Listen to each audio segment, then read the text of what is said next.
క్రమంగా మన కుటుంబ సభ్యుల పట్ల, ఇతర బంధాల పట్ల శత్రువులు మిత్రులు కూడా లేని స్థితిని సాధించాలండి.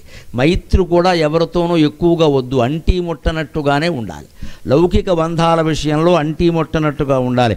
భగవంతుడిని మాత్రం అంటి పెట్టుకునే ఉండాలి. జీవితం అంటే అంతే, సుఖంగా ఉండాలంటే. లౌకిక బంధాలు ఏవైనా సరే, భార్యాభర్త సహా, పిల్లలు సహా, మిత్రులు సహా, బంధువులు సహా అంటీ ముట్టనట్టుగా, అంటే చేయాల్సింది ఏదో చేయి, వదిలేసి ఆ విషయం ఇంక ఎక్కువ మాట్లాడద్దు దాని గురించి. భగవంతుడు మాత్రం ఎప్పుడు అంటిపెట్టుకోవాలంటే నిరంతరం మనస్సులో నమ శివాయ నమ శివాయ నమో నారాయణాయ నమో నారాయణాయ నమో నారాయణాయ